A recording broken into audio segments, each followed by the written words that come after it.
Sejam bem-vindos à Escola Bíblica Dominical da Igreja Presbiteriana de Campina Grande. Nós saudamos com a gloriosa paz do Senhor Jesus e convidamos para acompanharmos na explanação do estudo que estamos fazendo sobre o livro Santidade, sem a qual ninguém verá o Senhor, de J.C. Reis. E hoje nós vamos ter como estudo a igreja que Cristo está edificando. E o texto básico se encontra em Mateus 16, verso 18, que assim nos diz: E sobre esta pedra edificarei a minha igreja, e as portas do inferno não prevalecerão contra ela. O autor nos diz que tem 5 coisas nessas nossas famosas palavras de Jesus Cristo que requerem nossa atenção. A primeira, uma construção, minha igreja. A segunda, um construtor. Jesus diz: edificarei a minha igreja. Um fundamento, sobre esta pedra edificarei a minha igreja. Perigos implícitos, as portas do inferno. E por último, uma declaração de segurança: as portas do inferno não prevalecerão contra ela. A igreja do Senhor Jesus, que ele fala nesse texto, e que nós a encontramos no Novo Testamento, vem da palavra eclésia, do grego, que significa assembleia do chamado para fora. A igreja refere-se a todas as pessoas que pertencem ao Senhor, aquelas que foram compradas pelo sangue de Cristo. Então, meus amados irmãos, vocês vejam que a igreja do Senhor foi comprada pelo sangue de Jesus Cristo. E nós podemos ver que a igreja, conforme a nossa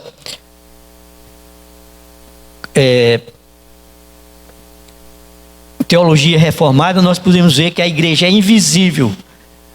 Num sentido geral, é a igreja que é constituída por todos os eleitos, dos que já foram salvos, dos que estão sendo salvos no presente e dos que serão salvos no futuro, segundo o plano eterno de Deus. Nesse sentido, a igreja é o corpo de Cristo, é a igreja invisível. E nós temos também a igreja visível, que nos nossos padrões nós dizemos que é constituída por todos aqueles que professam a fé em Jesus Cristo e juntamente com seus filhos. A igreja visível não se compõe apenas de regenerados. Existem pessoas tomando parte de destaque no governo, na atividade, na vida da igreja, neste mundo, e que infelizmente não são regenerados, não pertencem à igreja invisível. Como existem muitos que por algum motivo ainda não estão ligados à igreja visível, mas que serão salvos ou que ainda não pertencem à igreja visível. E a essa igreja, como corpo de Cristo, existem algumas marcas ou sinais. E tradicionalmente esses sinais são, em primeiro lugar, a unidade. A igreja é una, porque ela é fundamentada no Deus único, conforme Efésios capítulo 4, verso 1 a 6. E esta unidade é independente da desunião externa das denominações. Deus, portanto, só tem uma igreja no mundo. E ela também tem a sua santidade. A igreja é santa. 1 Pedro 2,9 nos fala isso. Deus vê a igreja como santa. Efésios 5,17. É bom lembrar que Cristo espera que haja santidade real na sua igreja. Pedro capítulo 1, do verso 15 e 16. E ele é muito severo com as igrejas que não são santas. Nós vamos ver isso lá no livro de Apocalipse, no capítulo 2 ao capítulo 6, quando ele trata das igrejas do Apocalipse. E a santidade completa nós só vamos encontrar na igreja triunfante. A igreja também tem como marca a catolicidade. A igreja é católica, isto é, abrange todo o mundo. E a palavra católica significa literalmente universal. E em sentido original, não tem nada a ver com a igreja de Roma. Então, na antiga aliança, os servos de Deus pertenciam unicamente ao povo de Israel. Mas na nova aliança, todas as nações, tribos, povos e língua, conforme Apocalipse 7 e 9, são os que formam a igreja do Senhor. E também a igreja tem como marca a apostolicidade. A igreja é apostólica, Efésios 2, 20. Ela recebeu e transmite aos outros os ensinos dos apóstolos. A igreja é apostólica não por ter apóstolos, mas porque contém os ensinos dos apóstolos. E porque seu ensino é apostólico, é porque o compromisso e a fidelidade da doutrina dos apóstolos. Então, meus amados irmãos, no tempo que o autor escreveu esse livro, só existia a igreja anglicana, a igreja presbiteriana, os independentes, que depois são os congregacionais, os metodistas e os batistas. E as igrejas católica romana e a ortodoxa grega, lá na Inglaterra. Mas aqui no Brasil, hoje nós temos uma gama de igrejas e denominações. Nós temos as denominações históricas, presbiteriana, batista, anglicanos, luteranos. E nós temos também os pentecostais, a Assembleia de Deus, e os neopentecostais, quando hoje nós já estamos na terceira onda de neopentecostais.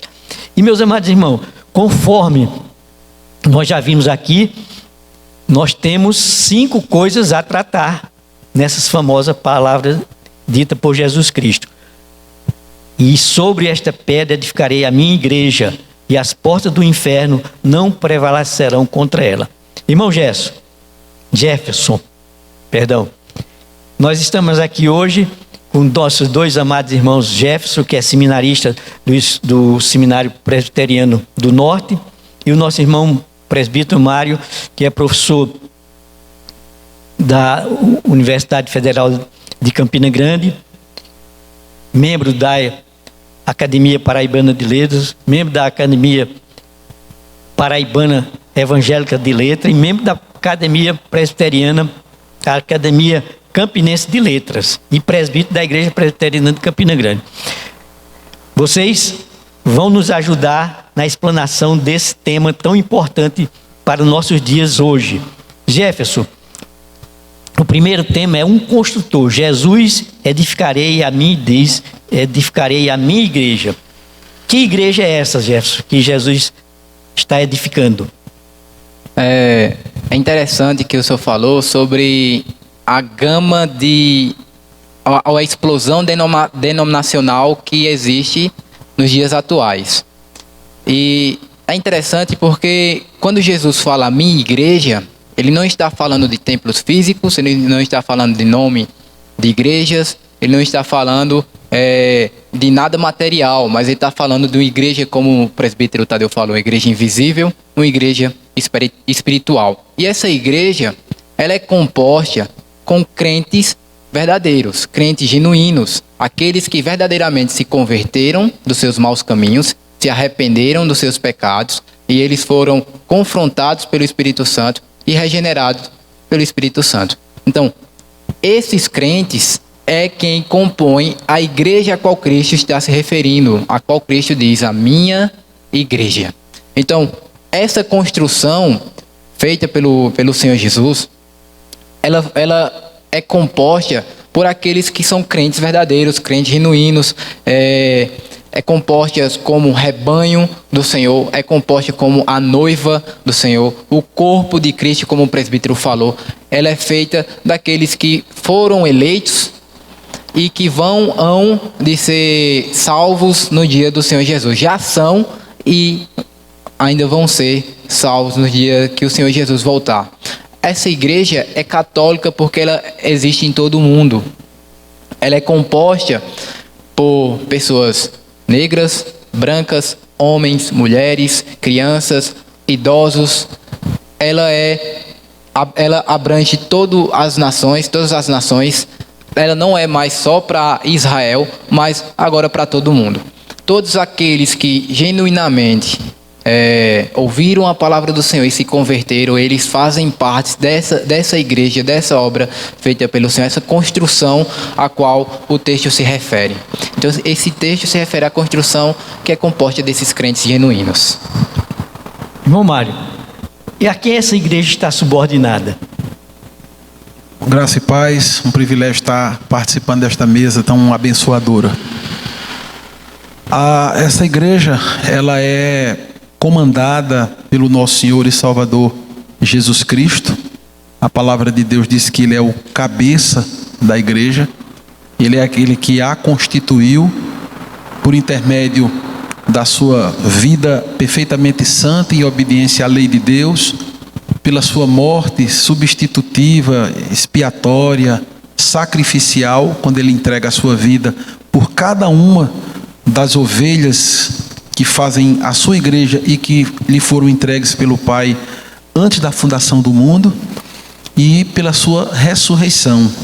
O apóstolo Paulo diz que ele morre por causa das nossas transgressões, mas ressuscita para nos justificar. Então, esta construção a que os irmãos se referiram, que é formada, edificada e tem presente nela todos aqueles que de todas as tribos, línguas, raças e nações são iluminados pelo Espírito Santo, regenerados pelo Espírito Santo, lavados pelo sangue de Cristo e feitos novas criaturas.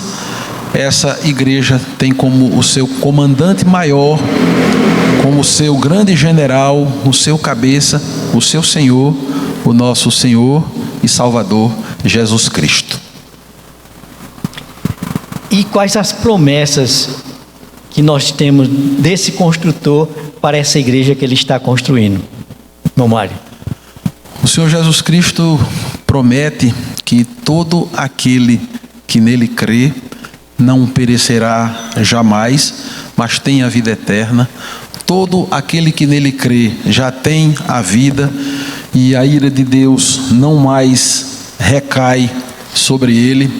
O Senhor Jesus promete que todo aquele que o receber como Senhor e Salvador recebe o Espírito Santo como penhor da nossa herança e como selo da nossa redenção e como uma garantia antecipada de que nós já somos propriedade exclusiva e definitiva de Deus. E o Senhor promete para aqueles que permanecerem fiéis até o fim, feitos fiéis por Ele mesmo, que na consumação de todas as coisas, esta igreja santa, católica, apostólica, ela estará com o Senhor para todo sempre. Esta é a grande promessa que nós temos da parte do nosso Salvador e do nosso Senhor. Pois não.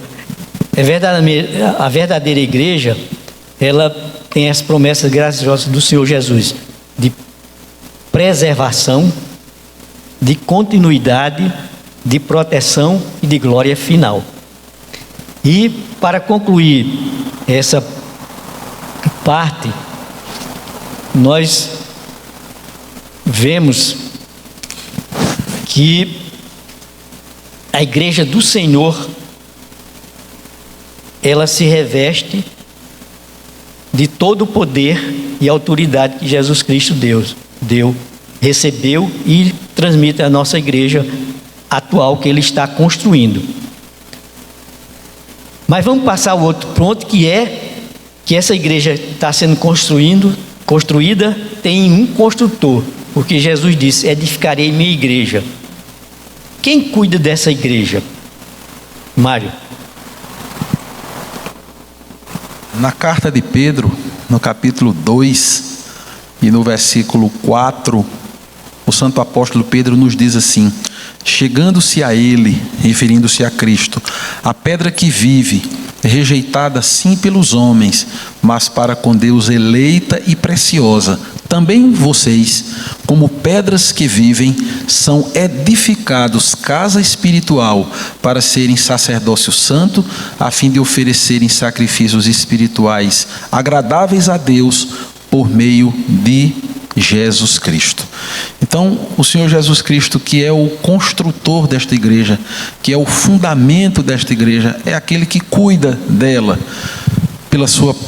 por intermédio da sua palavra, das suas instruções, por intermédio do seu Santo Espírito, por todos os meios de graça que Ele mesmo disponibiliza na sua palavra, para que deles a sua igreja se utilize para ser preservada, para receber poder, receber graça, para viver já aqui e agora na terra a vida que o Senhor conquistou para nós na cruz. Então, nós somos guardados pelo poder de Deus que se revela diariamente na nossa vida, por meio do Espírito Santo que nos habita, o Espírito do próprio Senhor e Salvador Jesus Cristo. Esse é o cuidador máximo e maior da igreja. Irmão Jefferson, que participação tem a Trindade Santa na construção dessa igreja? A igreja, em última instância, ela é construída pela Trindade Santa, né? Então, nós temos Deus Pai como aquele que elege. Ele elege todas as pessoas que hão de ser salvas. Nós temos Deus Filho, que redime por meio da sua obra maravilhosa, por meio do derramamento de sangue. Ele nos torna brancos, Ele nos torna puro, Ele nos torna justo. E tem também Deus Espírito Santo, que Ele nos santifica por meio da sua obra, fazendo com que diariamente nós busquemos ou galguemos uma vida mais santa, livres do pecado, mas sabendo que aqui não conseguiríamos essa vida santa, plena, mas diariamente buscando e melhorando por meio da obra do Espírito Santo. E Mário, qual é a ação do Espírito Santo como agente poderoso nessa construção? O Espírito Santo é aquele que nos regenera. A obra da regeneração, da passagem da morte para a vida, do estado de condenação para o estado de salvação, é prerrogativa indisputável do Espírito Santo, que aplica ao coração do crente os resultados gloriosos do que Cristo fez. Uma vez regenerados pelo Espírito Santo, o Espírito Santo vem morar nos nossos corações. Ele se torna, como dissemos anteriormente, o selo da nossa redenção, o penhor da nossa herança. E o Espírito Santo também nos santifica. Ele nos concede poder para que nós possamos viver nesta terra que é caída e cheia de pecados, uma vida de vitória contínua sobre o pecado. Como disse o seminarista Jefferson, é claro que enquanto aqui estivermos, nós não vamos atingir uma perfeição, e isso fica para a glória futura, mas o fato é que nós não somos mais dominados pelo pecado como éramos antes, porque o Espírito Santo habitando em nós, o mesmo Espírito que ressuscitou a Cristo, habitando em nós, ele nos capacita para vivermos em novidade de vida. Então esse é um aspecto importante do que o Espírito Santo faz na vida desta igreja, cujo construtor é o Senhor Jesus Cristo. Muito bem. Irmão Jefferson, quais são os instrumentos usados por Jesus para a edificação dessa sua igreja? Os instrumentos usados pelo Senhor Jesus são todos os genuínos crentes. A palavra de Deus, a exposição dessa palavra de Deus, quando ela é exposta, ela é pregada, ela é anunciada e entra em contato com aqueles que o Pai elegeu, eles são regenerados pelo Espírito Santo e eles passam também a ser pedras vivas que participam dessa construção. Então, Jesus, ele nos delega essa obra essa missão de anunciar o Evangelho para que outros possam ser regenerados, ser salvos por ele. Então nós temos o ministério evangélico, a circulação de escrituras, a repreensão amigável, a palavra dita a seu tempo e a influência dos meios e instrumentos através dos quais o trabalho contínuo do Espírito Santo leva as almas a se renderem a Jesus Cristo. Então esses são os instrumentos realmente que Jesus Cristo usa para a construção da sua igreja. E o grande poder de Jesus Cristo na edificação, Mário? Qual é esse grande poder que Jesus Cristo tem na edificação da sua igreja? O Senhor Jesus Cristo, Ele, ao ressuscitar, Ele mesmo disse: é-me dado todo o poder no céu e na terra. E Ele então, com esta prerrogativa, esta autoridade recebida do Pai, e pela sua habitação nos nossos corações pelo Espírito Santo, Ele nos concede este poder para nós vivermos uma vida de contínuo processo de santificação, uma vida de contínua compatibilidade com aquilo que a Escritura Sagrada nos ensina. Ele nos capacita, portanto, a vivermos uma vida que glorifique a Deus. A obra da redenção operada por Ele na cruz do Calvário, esta poderosa obra que Ele realizou para nos salvar, Ele aplica nos nossos corações pelo Espírito Santo, de tal modo que nós somos capacitados para vivermos uma vida que seja de fato coerente com esta igreja, cujo preço para que ela fosse constituída foi o alto preço do sangue derramado pelo Senhor Jesus. Então, para concluir, nós vamos dizer que devemos ser profundamente gratos pelo fato de que a edificação da verdadeira igreja está sobre os ombros de alguém que é poderoso. Se esta obra dependesse do homem, logo seria abandonada. Mas Deus, bendito seja o nosso Deus, porque esta obra está nas mãos do construtor que nunca falha em cumprir os seus desígnios. Cristo é o construtor todo-poderoso. Ele dará continuidade à sua obra, mesmo que as nações e as igrejas visíveis não reconheçam sua obrigação. Cristo nunca falhará. Aquele que nunca falhará é o nosso Senhor e Salvador, o construtor da sua própria igreja. Que Deus nos abençoe. E na próxima aula nós estaremos tratando dos demais assuntos.